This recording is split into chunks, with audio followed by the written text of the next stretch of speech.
Welcome to GW Integrative Medicine, the podcast about disease prevention and health promotion from the Office of Integrative Medicine and Health at the George Washington University School of Medicine and Health Sciences.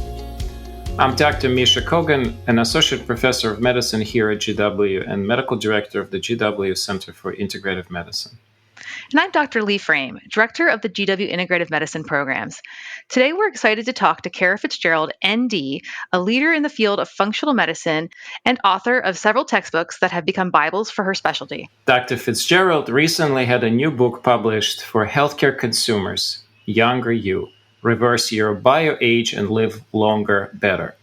The book is based on her groundbreaking study on reversing epigenetic age using a diet and lifestyle intervention that was published in the journal Aging in April 2021. Dr. Fitzgerald is actively engaged in clinical research on the DNA methylome using diet and lifestyle interventions developed in her practice in Sandy Hook, Connecticut. She's a research clinician for the Institute for Therapeutic Discovery. Dr. Fitzgerald is on the faculty at the Institute for Functional Medicine, an IFM Certified Practitioner, and lectures globally on the field of functional medicine. Welcome to GW Integrative Medicine, Kara. It's great to be with you both today. We are very excited to have you. Let's start with the basics, because I think not everyone understands exactly what we're talking about. So what is epigenetics, and then what role does aging and DNA methylation patterns play in all of that in terms of getting us from in utero to old age? Okay, that's a big question. It is a big question. And I want to just extend to you both the opportunity to interrupt me, to clarify things. I know you're versed in this content, and we can, get into a rabbit hole, or at least I can. So I extend that as a free pass. Epigenetics I want to go back a little bit and let folks know that we mapped the human genome, an extraordinary feat in the early 2000s. And I think we were really somewhat surprised to discover there were less genes than we anticipated and sort of less information. I mean, I ultimately think it will, we'll have oodles of information, but the idea that we would be able to map one gene to one disease or really find simple patterns did not pan out. With all the with most things, the chronic diseases that we're dealing with in practice, certainly we were not able to find a clear genetic relationship. And so with that awareness, that sort of almost fail, if you will, I think it felt by some, the field of epigenetics grew to prominence. I mean, it's been around for a very long time. One of our co-authors, Dr. Moshe Sef, has been working in the field since the 80s, and it's been certainly the term was coined even much earlier than that. But it wasn't given attention until the limits of our DNA really came to the fore. So epi is above genetics, our genetic material. So this is the field of epigenetics interests is about looking at how genes are expressed. And that right now is what we believe, really where the rubber meets the road. How genes are turned on or turned off, the various biochemical marks that influence that, and the fact that how we live our lives influences these marks is where a massive amount of attention is being placed today. And it's extraordinarily exciting. Once upon a time, we thought we were at the fate of our genes. Okay, I'm going to die early, I'm going to have all these disease, or I'm going to live long and prosper and have no problems. It's all in my genes. I'm powerless to influence the course. It turns out that really the exact opposite is true. How we live our lives, and even actually we can get into a little bit of how epigenetic patterns can be inherited, but how we live our lives, what we're eating, what we're doing, what we're feeling, how we're being, will influence our genetic expression and will unequivocally influence our lifespan, our health span, our quality of life, the chronic diseases we fall prey to, or whether we have a resilience and do not develop them. So the what we're learning now is that we are driving the car infinitely more than we thought. And this is empowering and exciting and full of possibility. And I really want to encourage people to engage in it. And that's really one of the reasons I think our study is so exciting. We can now measure biological age. So chronological age is the number of years we've spent, the number of birthdays we've celebrated. We can't do anything about that. Try as we might. My sister and I have a running joke that she's 29 again every year. You're not alone in that. Yeah, that's right. A lot of us are 29 again. So there's nothing we can do about our chronological age. Biological age is how fast we're physically aging. And this, again, we have a lot that we can say about this or do about this. And the way that we measure biological age is, again, looking at epigenetic expression, looking at gene expression, specifically one of the chief epigenetic marks called DNA methylation. And simply, DNA methylation is a methyl group. Just imagine a carbon and 3 hydrogens, ubiquitous in nature, in metabolism.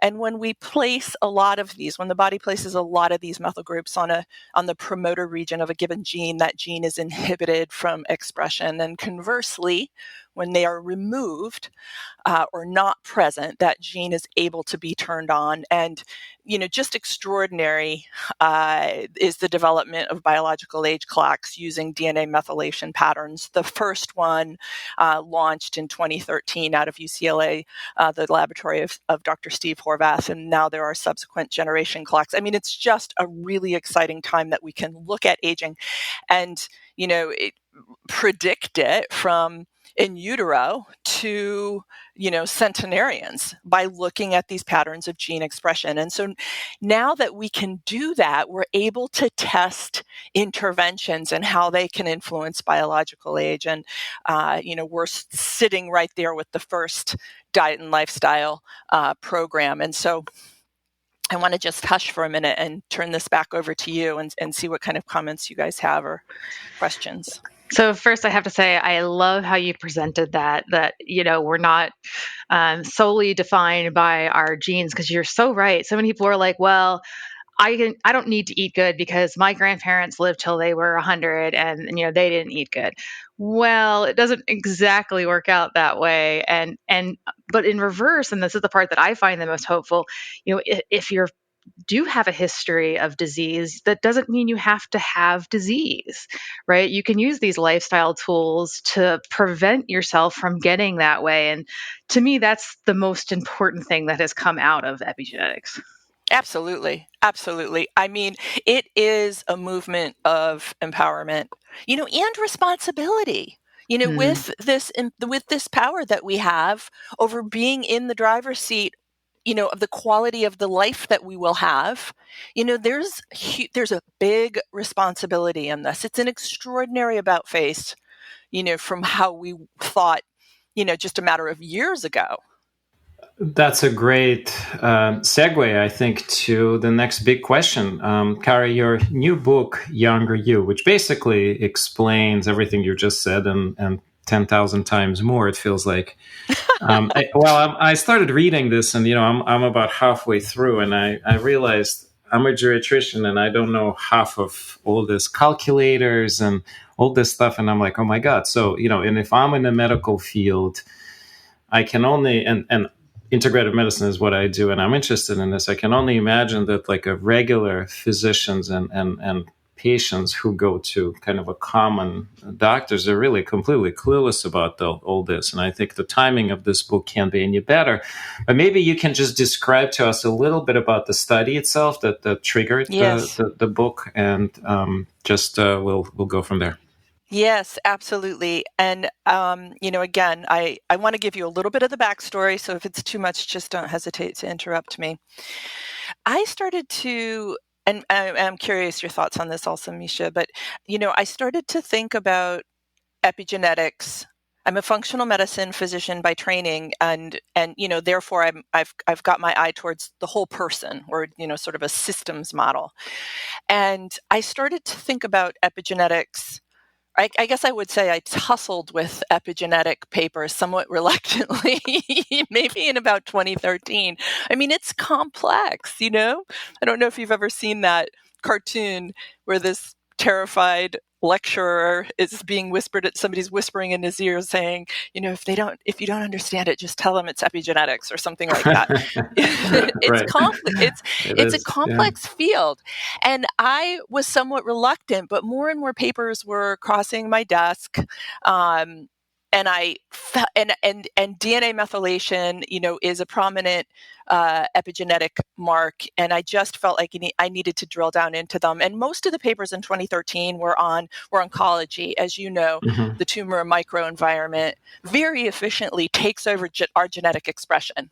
I feel like we should be indignant, again, since we can do something about, gene expression, we need to take it back from cancer and all the other chronic diseases. But my entry into this was with cancer and this understanding that that tumor microenvironment would move methylation either, towards its own growth, towards its own nefarious survival. So it shuts down tumor suppressor genes and it turns on oncogenes and propagates using these tools, among others. And my question, because in functional medicine, we do think about methylation, nutrients involved in the methylation cycle for people new to this include folate and B12, choline from eggs, betaine from beets, a handful of minerals, and niacin, riboflavin, and B6 in some cases. And so we tend to use these nutrients in my field quite a bit. And my question was, could we be negatively influencing gene expression in cancer? Could some of our interventions be problematic? And the massive decision, the revelation here in our practice was that we thought perhaps so in certain cases people might be vulnerable, and therefore we designed a food and lifestyle approach, a diet and lifestyle approach. Nowhere in the literature is there any problem with the program that we developed. At worst case, it's neutral. Best case, it's, very protective against cancer and the myriad chronic diseases of aging. So we started this in our clinic practice, using it in all of our clinic population for, anything from, working with cancer patients to autoimmunity to general inflammation, et cetera, et cetera. We thought we were influencing gene expression. We thought we were influencing DNA methylation. We put the program together with that intent in mind, but we did not know, because we can't order epigenetic tests routinely. Actually, at the time when we started our study, it was 2017, and the test that we used was prohibitively expensive, and it was only available in the research setting. We were given a grant, an unrestricted grant, by a professional supplement company, Metagenics. I'm friends with the CEO, and I was, keeping him apprised of our research and what we were doing, and he was very compelled. And they extended the opportunity for us to conduct a randomized control trial using our diet and lifestyle program, which just was extraordinary. And it hadn't been done, and nor has it to date anything similar been conducted yet. And so we were looking at the methylome. That was one of our objectives, to just map out, to see what's going on with regard to DNA methylation, and gene expression. And the sort of the extraordinary leap was that we entered into the investigation in our practice with, my reading on the literature in cancer. But it turns out that the chronic diseases of aging and aging itself share a lot of these unfavorable epigenetic changes. I mean, that was the extraordinary sort of spine-tingling aha moment, that the most important thing that we could look at was biological aging. And at that point in time, the main clock was the Horvath multi-tissue 2013 clock that looks at 353 methylation sites on the methylome. And so that became our focus. If we can reverse biological age, we should be able to, by extension, influence the course of these chronic diseases. And so that became one of our primary endpoints. Our population were middle-aged, so we wanted to look at an older population because that's when we see these genetic expression changes. We needed to keep it limited to men because it was a small study. And so, we didn't have, we would need larger numbers to be able to control for the influence of hormonal changes that happen in women between the ages of 50 and 70. So there'd be premenopause. I was about to make a joke, but I think we can. No, I think it's an important. I mean, you planned this study very carefully in advance with a very careful and thoughtful process, because unfortunately quite often what I think we see in the real life is studies came out with non-nutritionists, non-naturopath, non-physicians planning something, often not realizing the complexity. So I just want to put a plug there that this was planned with a very clear clinical mindset to begin with. Yes, that's right. Unique in our study was that every piece, brick by brick, was about optimizing DNA methylation / epigenetic expression. Like, we were very much thinking about that. We didn't pull a standard, quote, healthy eating pattern off the shelf and prescribe it. We really thought about carefully optimizing DNA methylation. And so it was, it's an 8-week intervention. Nutritionists met with our participants at least weekly, more if they needed it, for the first month, and then they could taper off if they no longer needed support. It's a relatively involved diet. We wanted people to get it right. Plus, we were tracking, we had an exercise prescription, we had a meditation prescription. We wanted people to sleep well, so we worked on sleep hygiene and sleep tips. And there were a couple of supplements, just a greens powder and a probiotic. No isolated vitamins or minerals, just a whole foods organic greens powder and a probiotic. And so for all of the various, the multimodal approach, we wanted our nutrition team to be present and guiding the participants so that they would, get it as close to right as possible. And it was an 8-week intervention, which to us was the max time we could expect a reasonable adherence. And we looked at DNA methylation at baseline, and we looked at it at the end, and we looked at other handful of biomarkers. And our first finding that we published on was, the extraordinary reversal of biological age as compared to the control group by over 3 years. And you have the whole program, the actual study is described in pretty much good detail in the book. And of course, then there's a whole program that's included in the book. And well, I guess with that, how do you translate this type of results from the study directly into your book to all comers, not to just people who were in the study, but for everybody? Yeah. Let me just say before I jump into that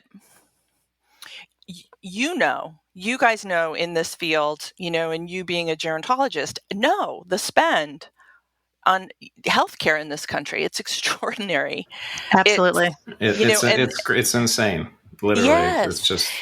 Yes. And I just want to say that, one reviewer in particular at Aging commented on this being broadly adoptable, as a possible route towards turning the healthcare or the disease care, the disease trajectory around in this country, which really there was some kind of an urgency to get this content out. And we do need to continue to study it. This is a pilot study, so we obviously need to continue. But there was an urgency. And I just want to say that if, David Sinclair and a couple of his colleagues published recently, and I think it was in Nature Aging, if I'm not mistaken, just, crunching the numbers on improving lifespan.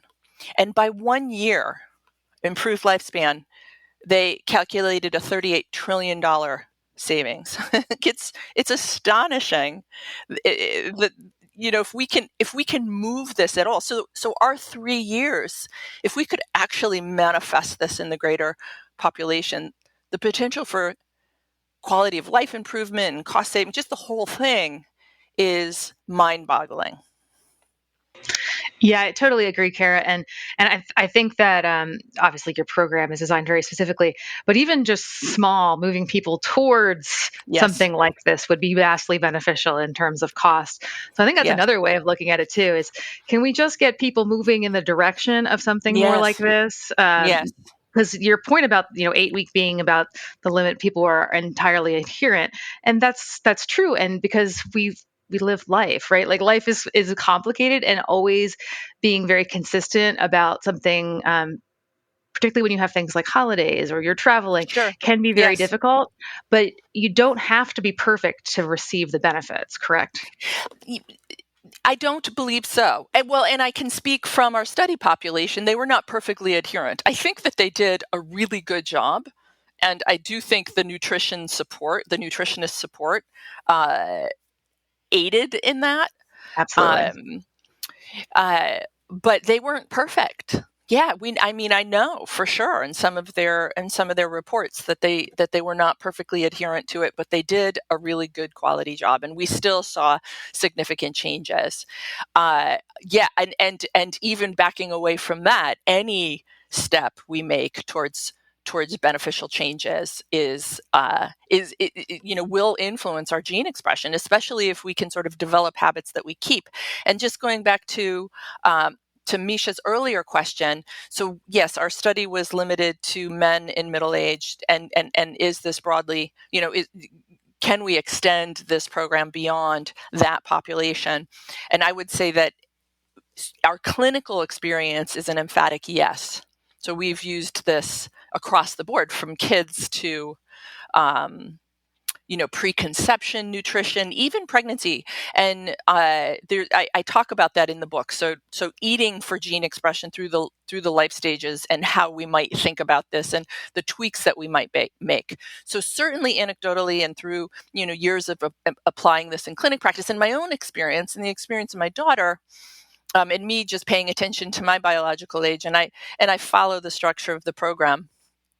Yes, I would say that we absolutely can, and we need to.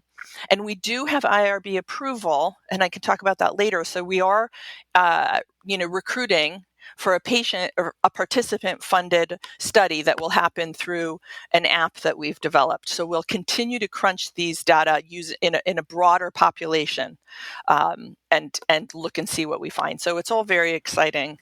I do want to Mm-hmm. point out one example that was just so shocking for me, and I think just a little reflection here. So I think we learn in the clinical settings when we have a case that stands out so much that just feels so. Your case of Sharon, and I'm sure I can use the name, right, since the name is in the book, who came with a homocysteine of 90, and I don't know how many hundreds, if not thousands, of tests I've ordered. I probably have seen the highest 60. So, I mean, I can appreciate the severity of this person's methylation defect that she had, and sort of the amount of.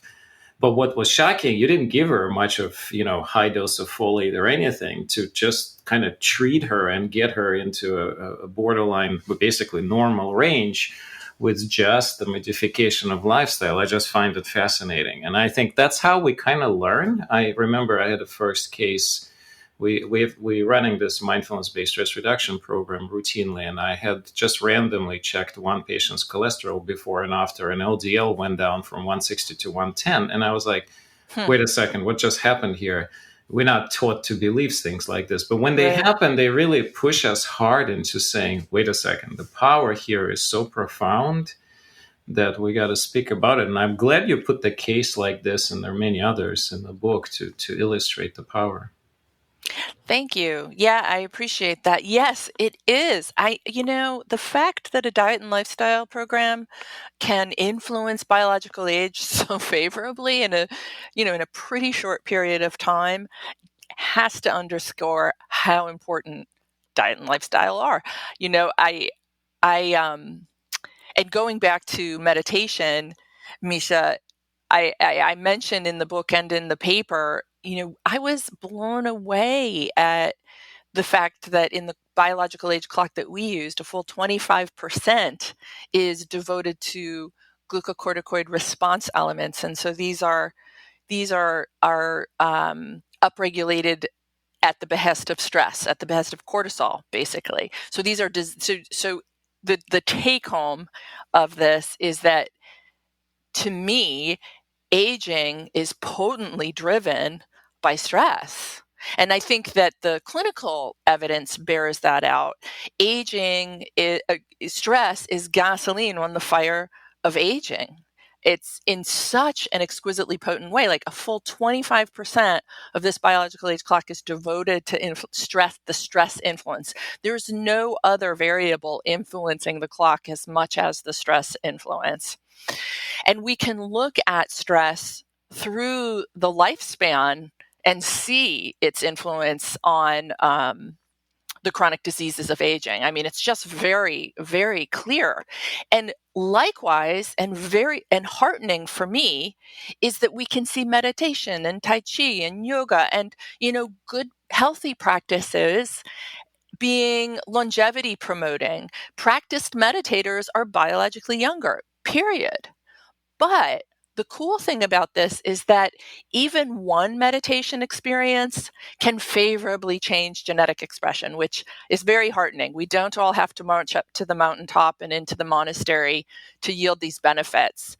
To your point earlier, we can just begin to adopt some healthy practices in the way of stress management and yield benefit. And of course, if we develop a habit, will yield even more benefit.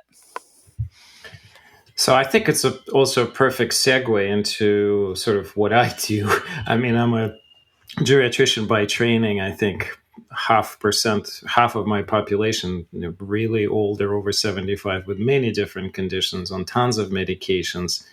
And they probably, I love how you position the book for everybody, but I also want you to kind of speak a little bit about it as to, yes, there's a lot of complex patients, but I think this approach can fit absolutely everybody. And maybe you can just kind of outline the 3YY program in the way that everybody, even when they think, oh my God, that's not going to work for me, can consider using it. Yes. Well, first of all, let me say, folks, get the book. In the very end, maybe, Misha, you haven't found this yet. This is in the appendix. There's this massive nutrient appendix. We've corralled together, the key compounds and the foods that they're in that have research on them as influencing DNA methylation, influencing epigenetic expression. We call them epinutrients.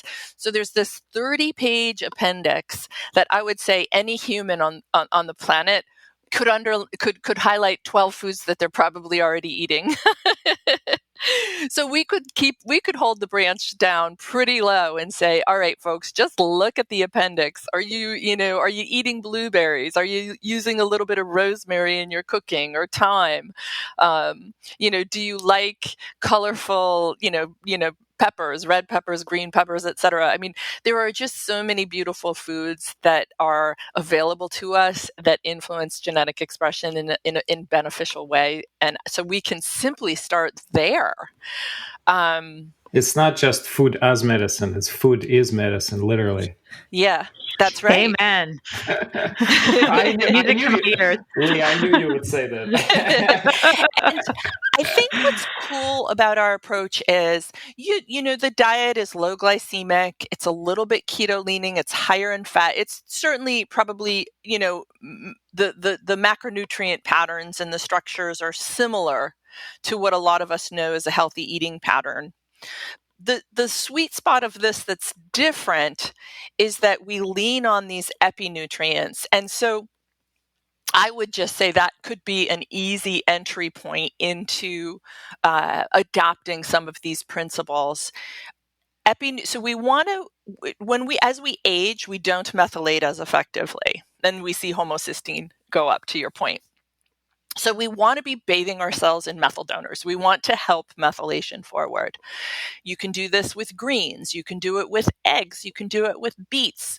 Hopefully folks are open to eating a little bit of liver. They don't have to eat a lot because it is so nutritionally So you're dense. actually saying that part of Russian diet is healthy? I think for Yes, some of my friends who are Russians listening to this, I think they've been that's vindicated great. that it's not all about vodka and potatoes, but Russian diet is very high in beets, and I think the borscht, the famous borscht, which I Yes. probably eat 2 or 3 times a week. Oh, that's perfect. It's one of the Yes. saving elements of that diet. Yeah. Yeah, well, it's apparently not enough to keep Russian population healthy, but that's a story for another podcast. You guys do a lot right, though, over there. I mean, I have to appreciate some of the, you're ahead of the curve as far as, a lot of science and integrative medicine. But yeah, borscht is perfect. So we want to be adopting some of these nutrients that help methylation, help move it forward. And then these colorful polyphenols, so colorful fruits and veg, that we think helps direct where methylation is happening. They sort of maybe, and we can see. So the cool thing about our study is that we didn't just sort of make more methylation, which one would do if you gave people, B12 and folate and maybe some betaine. We rearranged where methylation was happening on the epigenome in a more favorable pattern. So we actually rearranged things around, which to me is just super cool. So there are some basic patterns that people can do. There are some basic eating foods that they can ingest that will help them with that. We prescribed a very moderate, gentle, time-restricted structure. So eating for 12 hours, and then nothing after 7 p.m. and nothing before 7 a.m. or whatever, 12-12 window works. What else? Sleep is very important for longevity, for healthy epigenetic expression. And so leaning on that and then, doing some kind of stress reduction, taking stress seriously, not just paying lip service to stress. I feel like many years, I'm type A, I'm a physician, I have a practice and a business, and, I'm doing all of these things. I've got a toddler at home, and, I can pay lip service to how busy I am and to stress and blah, blah, blah, blah. But, I have to do something about it. I think this work for me has been an important eye opener in there's more than just talking about something. It's actually taking action. And one of my favorite apps is from the University of Wisconsin. It's called Healthy Minds. It's totally free. And it's got all sorts of different meditations and practices and so forth on it. All of it's free. And they have micro meditations, which are 1 minute long. So for anyone who doesn't have time because they're too busy and they're too stressed out, we can all do a minute. We can all do this minute. Absolutely. We can do that. Yeah. Something else I like to do is, people think they have to find time to meditate, and to some way that's true, right? If you want to meditate for 10 minutes, you have to find your 10 minutes. But a lot of times it's about finding when you're going to do it in the time you already have, right? Like if you're in an elevator, that's a great opportunity to just take a few deep breaths, and that's meditation. It doesn't have to be this formal, I'm sitting in a meditation stance. You don't need all of those things. It's really just about being present, focusing on your breath. Absolutely. Amen to that. That's exactly right. So important, so powerful. And if we all did that, the world would be transformed in a minute. I mean, it really would. Absolutely. Yeah, totally true. And hopefully we will move people in that direction. Exercise is similar in its importance to every other variable that I've talked about. And again, you don't need to go from couch to CrossFit. In fact, there is evidence that excessive exercise is potently pro-aging. And I used to be a competitive athlete, and I would get sick after, all my seasons. We all did, after our competitive season. And so it is draining on the body, but exercise in a balanced way is essential. And so we prescribed to our participants just 30 minutes, 5 days a week, doing whatever they wanted to. And we wanted them to hit a perceived exertion of 60 to 80% of their maximum. So 60% might be a little bit of sweating, maybe slightly heavier breathing, but still able to communicate, still able to talk. And they can just do whatever they want. They can walk, you can garden, you can, walk on your treadmill. I mean, whatever the manifestation is. And I talk a lot in the book about, doing how to make it happen, building community around it, what's fun for you, et cetera, et cetera. And I want to say that exercise, like the diet, like meditation, a single event can change gene expression favorably. So one single exercise event, and conversely, I'll throw out there too that one high glucose meal. This was an animal study, had days long negative ramifications. So in a mouse model, which is interesting. So it sort of goes both ways. But so exercise is beneficial, and then the more that we exercise, the more that we yield benefits, and the more favorable genetic changes we see. And I want to say that one of the coolest things, so going back to one of my original interests in this, was looking at tumor suppressor genes and the fact that cancer will hypermethylate and shut down these important genes. Aging does the same thing. It hypermethylates and inhibits. As we age, our risk for cancer grows exponentially. And part of that is that we turn off our ability to surveil and get rid of cancer cells through this turning off tumor suppressor genes. Exercise turns them back on, just like the polyphenols do that I mentioned in the study, or I talk about in the book. I mean, and here's the really cool thing about it. The older we are, the more genetic expression bang for our buck we get if we exercise. So there's no, I'm too old to do this. There's just no, that's not an option. We're going to do better. We're going to get better. We're going to get more bang for our exercise buck the older we are if we move our bodies. Right. I love that. It's never too late to start. Just start doing something. Exactly.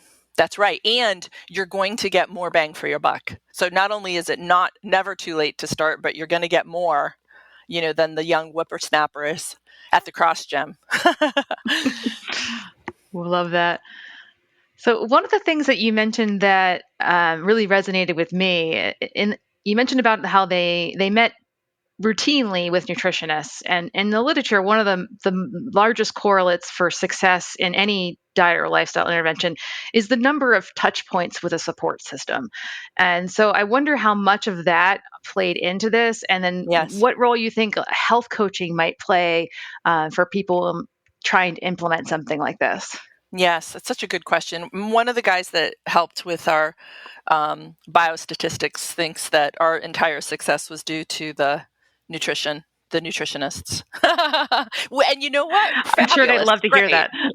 Yeah. I'm not going to argue. It's fun to talk to other people and their opinion on what did the heavy lifting in this multimodal study. It's a multimodal study, so we can't say for sure, but certainly.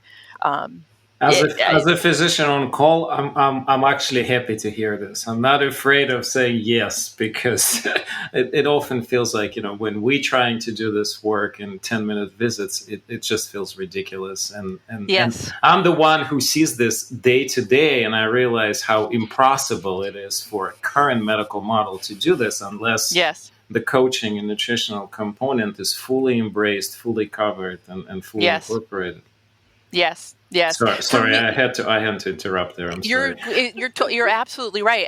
For me, the opportunity, to run a clinical trial like this is it's exorbitant. It's an expensive journey, and I was absolutely driven to do the best that we possibly could with this opportunity that was, gifted to us to study it in such a rigorous way, using a clinical research center.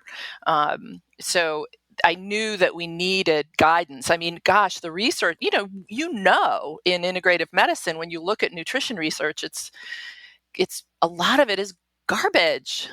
It's so true. and it's heartbreaking when we're in the field that we can't rely on, this dietary recall. It's not Well, It's and a lot of not it, rigorous. it's done that way mostly for cost. We Yeah. just don't fund these studies the way they need to be funded to really get the answers. And as a PhD trained researcher in nutrition, that really breaks my heart, because there are people out there who know how to do better studies, but they're just doing what they can with the little we've been given. Although I didn't pay these nutritionists. This was they have authorship now. The whole nutrition team does. So I mean, they weren't funded. I mean, we can be creative. There are a lot of nutrition and training folks out there who would Right. give their their eye to be they Their would just give supervised hours. yes, to be able to participate in this. All of these nutritionists were excited and grateful. I mean, it was just a really fun time. I want to say, going back to clinical research, they did not get to coach in the way that we do in the practice of medicine. They did not get to cheerlead and rah rah rah. They had a very stale script that they had to adhere to in an attempt to kind of control that connection and that engagement, which I find kind of funny, but that's how you conduct clinical research studies. You try to control for the influence of a supportive relationship that we would do de rigueur in clinical practice. So they did have to follow a stale script, but even with that, the participants really valued from guidance. And they would brainstorm on, the study was conducted in Portland, Oregon, and where can they get liver, and one person would find it, and it would sort of go through the nutrition team, and they would support others in accessing this, and what recipes were working, or tips for exercise or whatever. It was a neat community. And as we scale the program, we absolutely will lean on coaches. Absolutely, 100%. I think the data are clear, especially looking at some of the exciting things coming out of the Cleveland Clinic Center for Functional Medicine. Group support, non-physician. Physicians we needn't be sitting doing all of the education. Leaning on nutritionists, leaning on health coaches, especially, will enable this to be, broadly adoptable. Hopefully at price points, many of us can afford to do. Absolutely. I think that's a good place to leave off, though I'm sure we could talk much, much more. Is all the time we have for today. Thank you for joining us, Kara. Thanks for having me. It was fun to talk to both of you. This is GW Integrative Medicine Podcast from the GW Office of Integrative Medicine and Health. I'm Dr. Lee Frame. And I'm Dr. Misha Kogan. Thanks for listening.